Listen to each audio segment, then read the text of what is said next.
తెలంగాణలో ఈ నెల 11న పురపాలిక ఎన్నికలు జరగనున్నాయి. నేటితో నామినేషన్ల ప్రక్రియ ముగియనుంది. ఈ నేపథ్యంలో ఎన్నికల వేళ అన్ని పార్టీలు యువతపైనే తమ దృష్టిని కేంద్రీకరించాయి. ఒక్క ఓటుతో కూడా అభ్యర్థుల తలరాతలు తారుమారయ్యే అవకాశం ఉంది.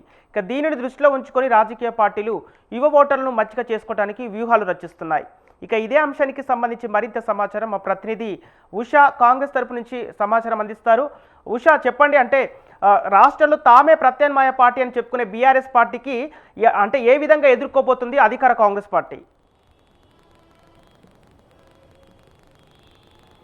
సంపత్, మున్సిపల్ ఎన్నికలకి సంబంధించి ఏ పార్టీకి ఆ పార్టీ బీజేపీ, బీఆర్ఎస్, కాంగ్రెస్ ఈ మూడు కూడా హోరాహోరీగా ప్రచారం చేస్తున్నాయి. ఈ మూడు పార్టీలు కూడా చాలా వరకు కూడా కీలకంగా యువతను ఆకర్షిస్తున్నట్టుగా అయితే తెలుస్తుంది. యువతను అటు ఆశ్రయిస్తున్నట్టుగానే అనుకోవాలి. మొత్తం మీద యువత గత ఎన్నికలు ఏదైతే మున్సిపల్ ఎన్నికలు కాకుండా పంచాయతీ ఎన్నికలు కావచ్చు, బల్దియా ఎన్నికలు కావచ్చు, ప్రతి ఒక్క ఎన్నికల్లో కూడా యువత చాలా వరకు కూడా విస్తృత స్థాయిలో ప్రచారాల దగ్గర నుంచి అలాగే ఓటర్ని పోలింగ్ బూత్ వరకు తీసుకొచ్చే ప్రక్రియ వరకు కూడా చాలా వరకు కూడా యువత చాలా వరకు కూడా కృషి చేస్తోంది అన్న నేపథ్యంలోనే కాంగ్రెస్ పార్టీ చాలా వరకు కూడా పెద్దపీఠము యువతకి వేసినట్టుగా అయితే తెలుస్తుంది. యువత దగ్గర నుంచి చాలా వరకు కూడా ఫీడ్బ్యాక్ ఏదైతే సర్వేల దగ్గర నుంచి కావచ్చు, ప్రతి ఒక్క చోట కూడా యువతనే చాలా వరకు కూడా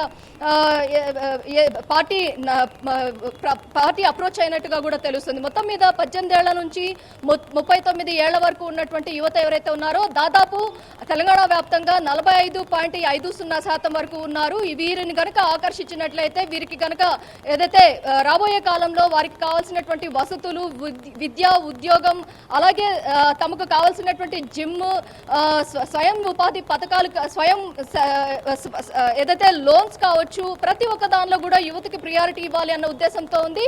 ప్రస్తుతం యువతకి సంబంధించి ఇప్పటికే గత ఎన్నికలు ఏదైతే ఉన్నాయో పంచాయతీ ఎన్నికల్లో కూడా చాలా వరకు కూడా ఏదైతే మన ఉప ఎన్నిక చూసుకోవచ్చు, అలాగే పంచాయతీ ఎన్నిక చూసుకోవచ్చు, ఈ రెండు ఎన్నికల్లో కూడా క్యాండిడేట్స్ తరపున అలాగే ఎమ్మెల్యే క్యాండిడేట్ కావచ్చు, ప్రతి ఒక్కరి తరపున కూడా యువత చాలా కీలక భూమిక పోషించింది అనే దృష్టిలో ఉంచుకొని రేవంత్ సర్కార్ చాలా వ్యూహాత్మకంగా అయితే ముందుకు వెళ్తోంది. ఎన్నికల ప్రణాళికలో ప్రచారంలో కావచ్చు, మొత్తం మీద ఈ రోజు జరుగుతున్నటువంటి బహిరంగ సభలకి సంబంధించి కావచ్చు, రేవంత్ రెడ్డి మిర్యాలగూడ వేదికగా మొదటి బహిరంగ సభను నిర్వహిస్తున్నారు. ఈ బహిరంగ సభ దగ్గర నుంచి ఇక్కడ కూడా కీలక భూమిక యువతనే పోషిస్తోంది. ప్రతి ఒక్క చోట కూడా యువతకి ప్రియారిటీ ఇస్తూ అలాగే తమకి కావాల్సినటువంటి వనరులు, యువతకి కావాల్సినటువంటి వనరులు, యంగ్ పొలిటీషియన్స్ కూడా చాలా వరకు కూడా యువ రాజకీయవేత్తలు చాలా మంది కావాలి అన్న కోణంలో కూడా ఆ కాన్సెప్ట్ తో కూడా రేవంత్ సర్కార్ ఉంది. కాబట్టి చాలా మందికి ఇలాంటి వాళ్ళకే ప్రియారిటీ ఇస్తూ ముందుకు వెళ్తోంది. మొత్తం మీద చూసుకున్నట్టయితే కాంగ్రెస్ కేడర్ మొత్తం కూడా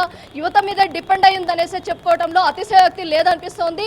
ప్రస్తుతం ఏదైతే యంగ్ పొలిటీషియన్స్ దగ్గర నుంచి అలాగే స్ట్రాటజీల దగ్గర నుంచి అలాగే సర్వేల దగ్గర నుంచి ప్రతి ఒక్క చోట కూడా యువత చాలా కీలక భూమిక పోషిస్తున్న నేపథ్యమే కనిపిస్తోంది. కాబట్టి వచ్చే మున్సిపల్ ఎన్నికల్లో 90% పైచిలకు ఖచ్చితంగా కాంగ్రెస్ పార్టీ గెలుపొందాలన్న కృతనిశ్చయంతో ఉంది. కాబట్టి ఆ గెలుపులో చాలా వరకు కూడా యువతనే ఇన్వాల్వ్ చేసే విధంగా ప్రతి ఒక్క చోట గెలుపొందే చోట కావచ్చు, అలాగే మెజారిటీ స్థానాలే కాకుండా పార్లమెంటు స్థానాల్లో కావచ్చు, మిగతా చోట్ల కూడా చాలా వరకు కూడా కీలక భూమిక యువతనే ప్రోత్సహించేలాగా కూడా అక్కడ ఉన్నటువంటి ఎమ్మెల్యే దగ్గర నుంచి ప్రతి ఒక్కరికి కూడా దిశానిర్దేశం కూడా చేసిన నేపథ్యం కూడా కనిపిస్తుంది. మొత్తం మీద ఈసారి ఈ కాంగ్రెస్ సర్కార్లో చాలా వరకు కూడా రేవంత్ సర్కార్ కూడా చాలా వరకు కూడా యువతకి ప్రియారిటీ ఇవ్వటము, ప్రతి ఒక్క నియోజకవర్గాల్లో 116 మున్సిపాలిటీలకు సంబంధించి 7 కార్పొరేషన్లకు సంబంధించి జరగబోయేటటువంటి ఈ ఎన్నిక ఖచ్చితంగా ఇది జీహెచ్ఎంసీ ఎన్నికకు చాలా వరకు కూడా రెఫరెండంగా మారనుంది. కాబట్టి ఈ ఎన్నికల్లో వచ్చేటటువంటి ఫలితాలు చాలా వరకు కూడా ఫీడ్బ్యాక్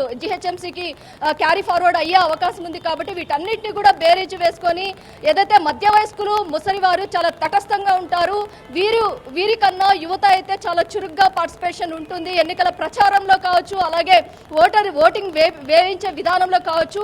అందుకే చాలా వరకు అన్ని పార్టీలు కూడా యువత మీద ఎక్కువ కూడా ఆశలు పెట్టుకున్నట్టుగా యువతని ఏదైతే నచ్చజెప్పే ప్రయత్నంలో కూడా ఉన్నట్టుగా అయితే తెలుస్తుంది.